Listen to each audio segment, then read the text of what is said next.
ठीक है गाइस, हम लोग जो है पोइट्री के अंतर्गत character of a happy life, character of a happy life के बारे में पढ़ रहे हैं। ये आप सभी ध्यान रखिएगा कि कैरेक्टर ऑफ हैप्पी लाइफ हो चाहे द ट्रू ब्यूटी हो, ऐसे जितने भी 7 लेसन हैं आप लोग बराबर इसको देखते रहिए उनकी कवि के अनुसार। जाहिर तौर पर कैरेक्टर ऑफ हैप्पी लाइफ के कवि सर हेनरी वाटन हैं। ये आप लोग को याद हो जाना चाहिए। अब तो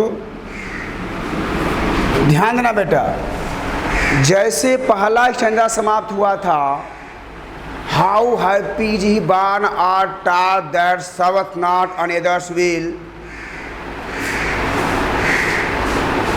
हुआ था। Whose armour is his honest thought and simple truth is his utmost skill. Clear हो गया? यहाँ तक कि आपको हर एक वर्ड को भली भांति समझाए, उसका रेफरेंस, कंटेक्स्ट, एक्सप्लेनेशन बताए, साथ ही साथ कमेंट भी आपको लिखवाए। अब चलते हैं नेक्स्ट स्टैंजा पर। ध्यान दीजिएगा, स्टैंजा नंबर 2। स्टैंजा मीन्स क्या होता है? पद, मालूम है ना? इसमें क्या है? Whose passions, whose passions not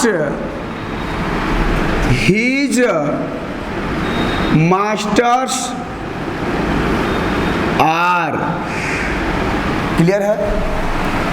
whose passions not his masters are, whose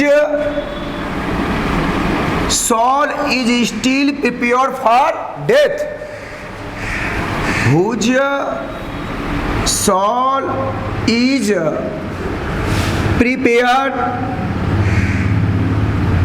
for death।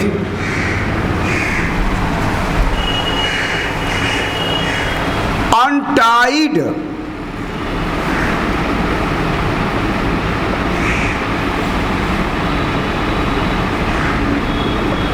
ये ध्यान देना, पहला सिलेबल जो होना चाहिए इन कैरेक्टर फॉर्म में, या पहला जो सिलेबल हो, अक्षर हो इन कैरेक्टर फॉर्म में। Whose persons not his masters are, whose soul is prepared for death, untied untied unto the world, untied unto the world with care,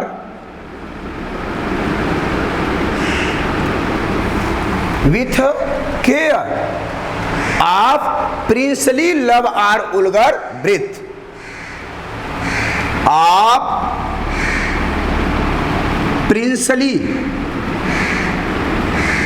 princely love or vulgar breath।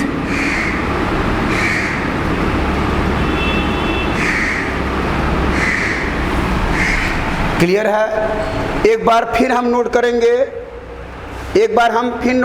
Element of poetry के अंतर्गत, जहां पर आप सभी को बता दिया गया है thought, emotion, imagination, finally rhyme and metre. आप लोग गौर कीजिएगा, राइमिंग वर्ड हम अगर पूछना चाहेंगे तो आप बता सकते हैं आर का नहीं बन रहा है, डेथ ब्रीथ, डेथ ब्रीथ। यह आपका है आर केयर, आर केयर, यह आपका हो सकता है।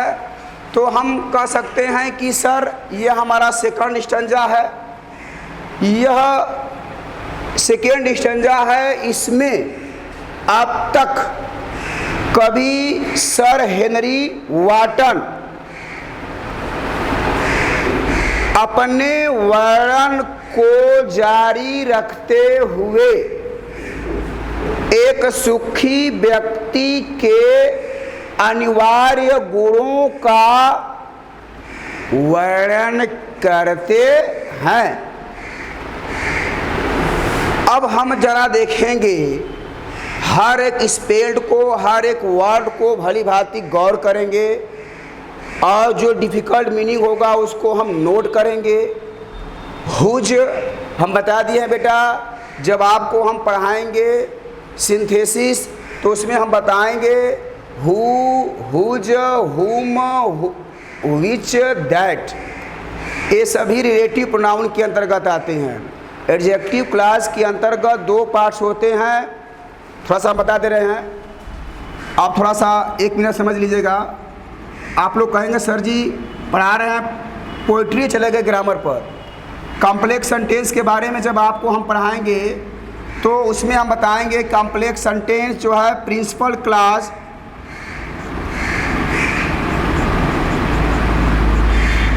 और सबऑर्डिनेट क्लास, प्रिंसिपल क्लास और सबऑर्डिनेट क्लास। एक कॉम्प्लेक्स सेंटेंस में प्रिंसिपल क्लास और सबऑर्डिनेट क्लास होना चाहिए। सबऑर्डिनेट क्लास क्या होता है? 3 प्रकार के क्लास में क्या होता है? बटा होता है। नाउन क्लास, एडजेक्टिव क्लास,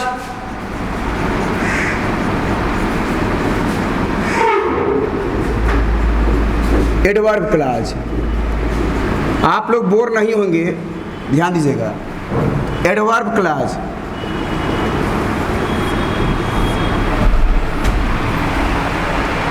आप लोग कहेंगे सर जी हुज को लाने के लिए इतना क्या बता रहे हैं। मैं आप लोगों को थारो नॉलेज देना चाहता हूं, थोड़ा सा अपने नॉलेज को और बार स्पीड कीजिए।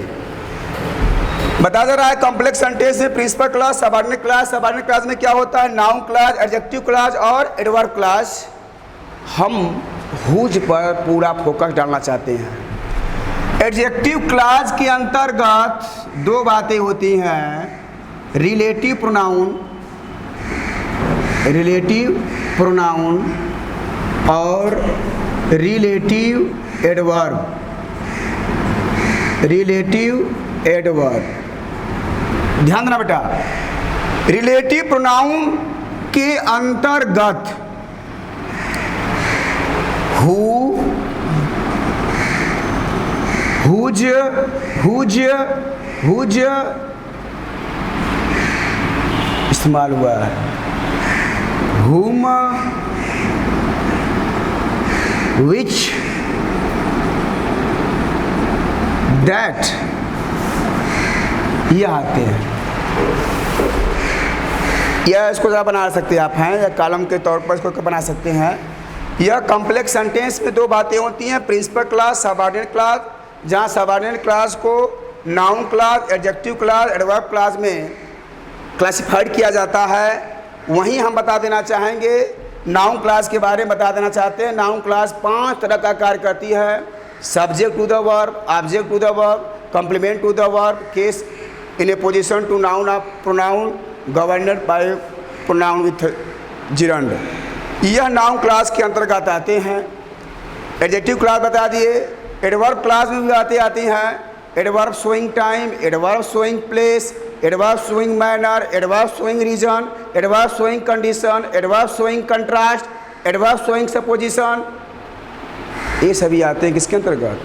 एडवर्ब क्लास के अंतर्गत। तो आप थोड़ा सा अपने आप को एक्टिव बनाकर रखें कि सर केवल हुज वाली बात को लेकर चलें। हु का संबंध नॉमिनेटिव केस के अर्थ में होता है, जैसे I saw a man who was blind, I saw a man who was blind. मैं एक व्यक्ति को देखा जो अंधा था। जो क्या था? अंधा था। एडजेक्टिव क्लास का उच्चारण ज से होता है।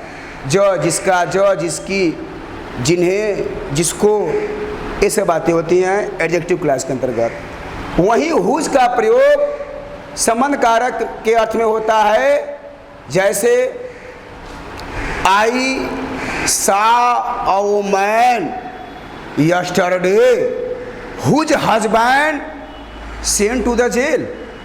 पढ़ कीजिएगा, I saw a woman yesterday whose husband sent to the jail. मैं एक ऐसी महिला से कल मिला जिसका पति जेल चला गया था। यह संबंध कारक को शो करता है। क्लियर हुआ? क्लियर हुआ? अब आप लोगों के मन में यह भी क्वेश्चन बनेगा, सर पढ़ा रहे हैं पोइट्री चले गए यहाँ पर, तो अब हमारे बात आप लोगों को समझ में आ गई होगी कि हुज का प्रयोग यहाँ पर किसके लिए है। हुज का प्रयोग संबंध कारक के तौर पर रिलेटिव प्रोनाउन को इंगित करता है। तो यहाँ पर देखना होगा कि हुज कौन है? अ हैप्पी मैन है। आइए इसको हम थोड़ा सा और क्लिष्ट कर दे रहे हैं। ये आप लोग बना लिए? बनाना चाहेंगे? इसको हम मिटा रहे हैं, तब बना लीजिएगा, नोट कर लीजिए। ठीक। अब इसके डिफिकल्ट वर्ड पर थोड़ा सा हम लोग गौर कर रहे हैं।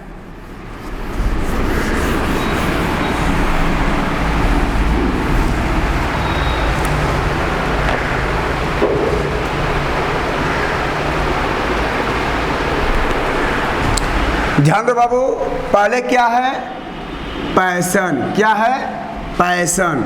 यहाँ पर हम लिखना चाहेंगे डिफिकल्ट वर्ड।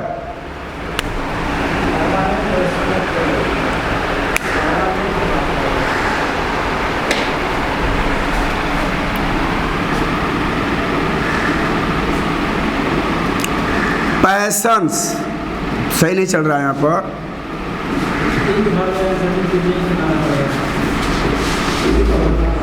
डिफिकल्ट वर्ड्स आप लोग स्याही भर देना चाहिए था।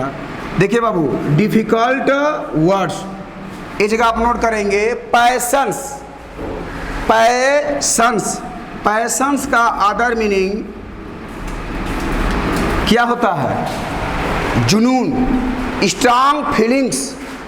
स्ट्रांग फीलिंग्स, इसका other meaning strong feelings.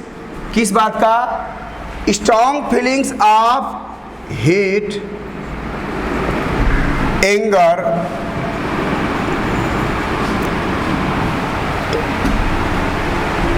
And love.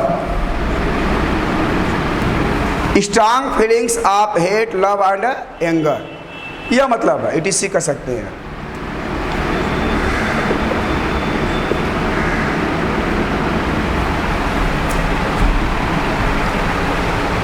Patience मनोविकार, मनोविकार, strong feelings, strong feelings. Not his masters. Masters माने बहुत कुछ होते हैं। मास्टर्स माने गुरु भी होते हैं, मास्टर माने मालिक भी होते हैं। लेकिन बेटा यहाँ पर गौर कीजिएगा, मास्टर्स माने क्या होगा? Powers that control. Powers that control.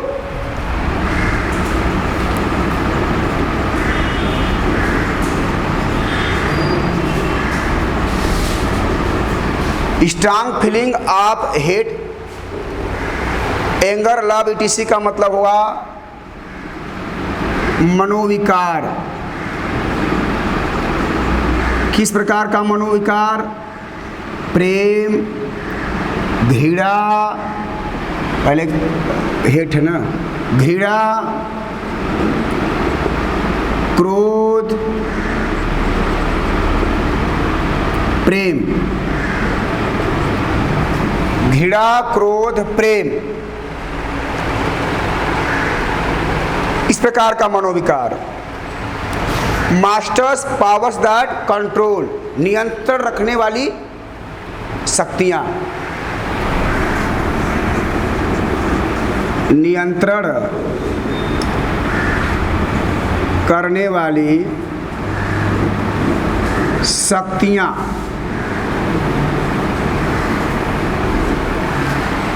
ध्यान दीजिएगा, हुज माने जिसका, जिसकी, जिसके, पैशंस माने मनोविकार, नाट माने नहीं, हिज माने यह पासिव केस है, संबंध कारक है। उसके लिए मास्टर्स माने नियंत्रण करने वाली शक्तियाँ, आर माने होती हैं। हुज माने एक बार फिर जिसका इसके संबंध कारक के अर्थ में है soul, SOUL, SOUL, the inner core of heart, the inner core of heart, the inner core of heart. Heart माने हृदय, हृदय की आंतरिक भावनाएं, हृदय की आंतरिक, इनर माने क्या होता है आंतरिक, आउटर माने क्या होता है बाहरी। तो हृदय की आंतरिक क्या होती है भावनाएं। प्रिपेयर माने मालूम ही है, तैयार की जाती हैं। फार माने के लिए, डेथ माने मृत्यु, डेथ माने मृत्यु मालूम है, नाउन है। अच्छा ये बताइए डाई क्या होता है, die which type part of speech, question पूछ रहा हूँ। डाई किस प्रकार का पार्ट ऑफ स्पीच होता है? डाई मरना, यह नाउन है, प्रोनाउन है, एडजेक्टिव है, एडवर्ब है, प्रीपोजिशन है, कंजक्शन है, इंटरजेक्शन है। आप बताना चाहेंगे कि डाई कौन सा पार्ट ऑफ स्पीच है? सही है, वर्ब। डाई कौन सा पार्ट ऑफ स्पीच होता है? वर्ब। लेकिन मैं प्रश्न पूछ दूं कि डाई का नाउन क्या होगा, तो आप क्या बताएंगे? डेथ। डाई का नाउन क्या होता है? डेथ। डेथ क्या हो जाएगा? मृत्यु। मृत्यु क्या है? नाउन। कौन सा noun? Abstract noun. Untied, untied माने जो बंधा हुआ न हो, not Tide. Unto the world माने संसार मालूम है, विथ केयर माने चिंता। आप प्रिंसली माने मालूम ही है, राजकुमारों जैसा। लव माने प्रेम, आर माने अथवा। उलगर ब्रीथ, यह नया शब्द आ गया। अगर आप लोग साइंस के स्टूडेंट होंगे तो जानते हैं ब्रीथ माने क्या होता है? सांस लेना। ब्रीथ मीन्स सांस लेना। तो आप कहेंगे सांस लेना का यहाँ पर मतलब होता है? जी नहीं, मैं बता दिया बेटा कि पोइट्री में जो वर्ड प्रयुक्त होते हैं वह भाव पक्ष पर बल देते हैं। गौर कीजिएगा, किस पर बल देते हैं? भाव पक्ष पर बल देते हैं। यहाँ पर उलगर ब्रीथ,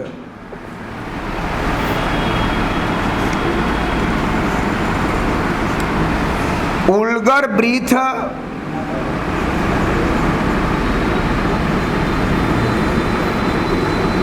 उलगर ब्रीथ माने क्या होता है? Criticism by simple people. Criticism by simple people, अर्थात जनसाधारण की आलोचना, साधारण लोगों की आलोचना, साधारण लोगों की आलोचना। गौर कीजिएगा, चार ही मीनिंग इसमें मोस्ट हैं। क्या? Passions, masters, soul, vulgar breath. इसमें चार ही मीनिंग हमारे समझ से नोट करने वाली प्रमुख बिंदु कही जा सकती हैं। अब चलिए हर एक शब्दार्थ को रखकर इसका जो है हम अर्थ बनाने का प्रयास कर रहे हैं। आइए, हुज माने जिसका, जिसकी, जिसके। पैशंस माने मनोविकार, वही प्रेम, हृदय, प्रेम, घृणा, क्रोध। हिज नट माने नहीं, हिज माने उसका, मास्टर्स माने नियंत्रण करने वाली शक्तियाँ, आर माने होती हैं। आइए ध्यान दिया जाए, यानी जिसकी मनोविकार प्रबल इच्छाएं नहीं होती हैं, उसके वश में जिसकी आत्मा तैयार की जाती है मृत्यु पर्यंत, जो संसार की वर्ल्डली पोसेशन, सांसारिक मोहमाया से परे होता है। किस प्रकार की सांसारिक मोहमाया? चाहे राजकुमारों जैसा जीवन यापन करने का हो या आम जनता की आलोचना का हो, उसकी परवाह नहीं करता। ये तो केवल शब्दार्थ पर बोले हम। थोड़ा सा हम इसके और अनुवाद पर चले। इसमें कवि हैप्पी मैन के गुणों को स्पष्ट करते हुए कहते हैं कि एक प्रसन्न व्यक्ति वह व्यक्ति होता है जो अपने मनोविकारों का गुलाम नहीं होता है। आप पूछेंगे कि मनोविकार किस प्रकार की स्ट्रांग फीलिंग्स? घृणा, क्रोध और प्रेम, यानी उस सुखी व्यक्ति के अंदर घृणा, क्रोध, प्रेम ऐसे जो भावनाएं उत्पन्न हो रही हैं, उन सभी की वह परवाह नहीं करता है। अर्थात इसमें कवि यही कहना चाह रहे हैं कि सुखी व्यक्ति वह व्यक्ति होता है जो अपने मनोविकारों को अधीन नहीं रहता। अर्थात उसके अंदर जो मनोविकार होते हैं वह उसको प्रभावित नहीं कर पाते। क्लियर है? और whose soul is prepared for death, उसकी आत्मा, the inner core of heart, उसकी आत्मा मृत्यु की कभी परवाह नहीं करती। अर्थात उसकी आत्मा मृत्यु से कभी नहीं डरती है। मृत्यु परांत मरने के उपरांत भी वह लोगों द्वारा याद की जाती है। क्लियर है?